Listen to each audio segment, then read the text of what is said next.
नमस्कार दोस्तों, स्वागत है आपका अपने YouTube channel Tippu coaching centre में। आज की जो क्लास है बेटा उसमें हम एक्सरसाइज 2.4 का क्वेश्चन नंबर 12 करने वाले हैं। ठीक है, तो क्वेश्चन नंबर 12 है आपका वेरीफाई डेट। इसमें आपको वेरीफाई करना है, हिंदी में बोलें तो हिंदी में हो जाएगा ये सत्यापित कीजिए। ठीक है, अब आपको किसको वेरीफाई करना है, तो क्वेश्चन दिया हुआ है x³ + y³ + z³ - 3xy z। ठीक है, और इसके इक्वल में हमें दिया हुआ है कि हाफ का मतलब 1/2 x + y + z, उसके बाद ब्रैकेट में x - y का होल स्क्वायर + y - z का होल स्क्वायर और z - x का होल स्क्वायर। तो ये आपको वेरीफाई करना है, मतलब आपको एक साइड लेके चलना और दूसरी साइड को प्रूव करना है।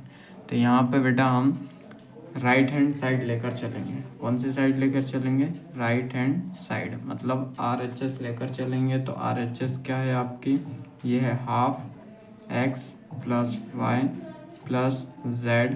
ठीक है, और यहाँ पे ब्रैकेट में x - y का whole square plus y - z का होल स्क्वायर और प्लस z - x का होल स्क्वायर, यह हमें लेकर चलना है।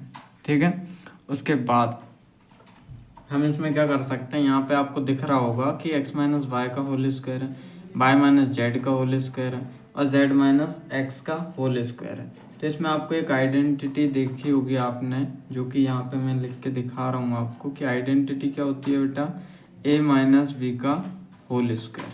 ठीक है, जो कि आइडेंटिटी होती है आपकी a का स्क्वायर प्लस b का स्क्वायर और -2ab, ये आपकी आइडेंटिटी होती है। तो ये वाली आइडेंटिटी यदि हम इसमें सब में पुट कर दें, मतलब ये वाली आइडेंटिटी इनमें लगा दें, तो हमें ये सिंपलीफाई होके मिलेगा। ठीक है, तो चलिए आगे इसके ये वाली आइडेंटिटी लगाते हैं। तो ये तो ऐसे ही रहेगा x + y + z। अब हमें आइडेंटिटी लगाना है इसमें, तो ये हो जाएगा सबसे पहले x - y का होल स्क्वायर है तो x का स्क्वायर।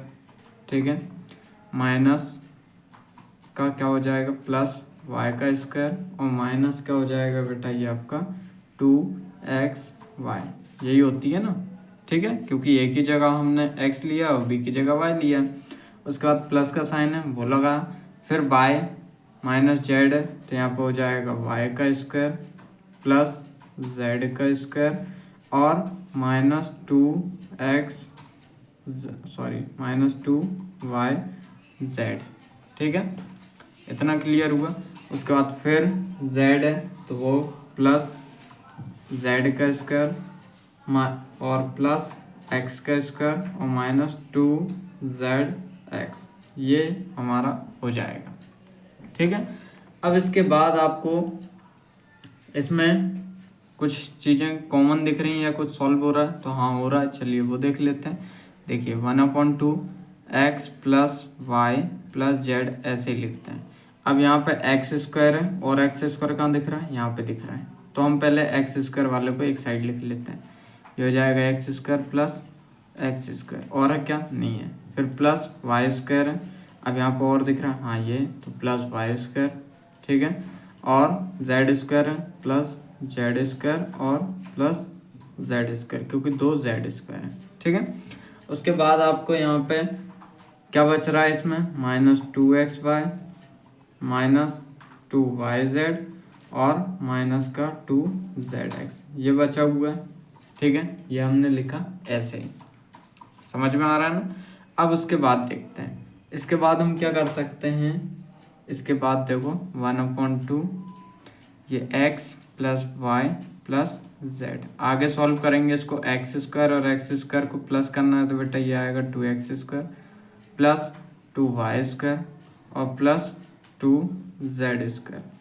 फिर क्या बचा? -2xy -2yz और -2zx, ये बचा।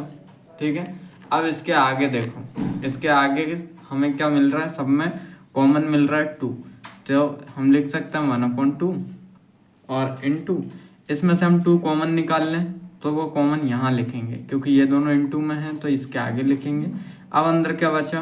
x + y + जेड आपके अंदर बचा हुआ है। और यहाँ पे क्या बचा, यहाँ पे बचा सिंपल एक्स स्क्वायर क्योंकि 2 निकल चुका है बाहर, plus y square plus z square और minus x y minus y z और माइनस जेड एक्स, ये आपका बचा हुआ है अंदर।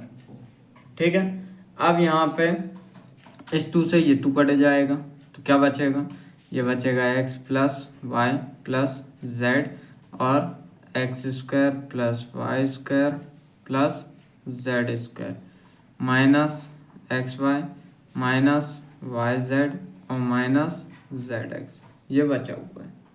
ठीक है, अब यहाँ पे हम डायरेक्ट लिख सकते हैं कि x cube plus y cube और plus z cube minus 3xy z।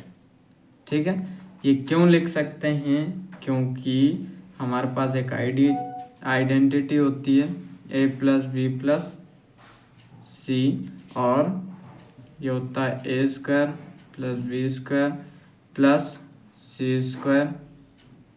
ठीक है, उसके आगे माइनस ए बी, ठीक है, minus b c minus c ए।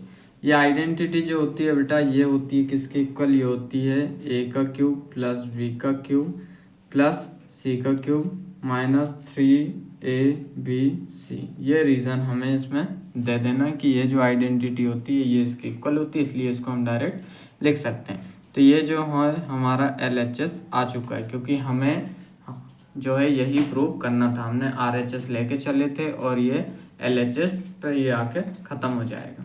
ठीक है, एक बार फिर देख लीजिए पूरा क्वेश्चन।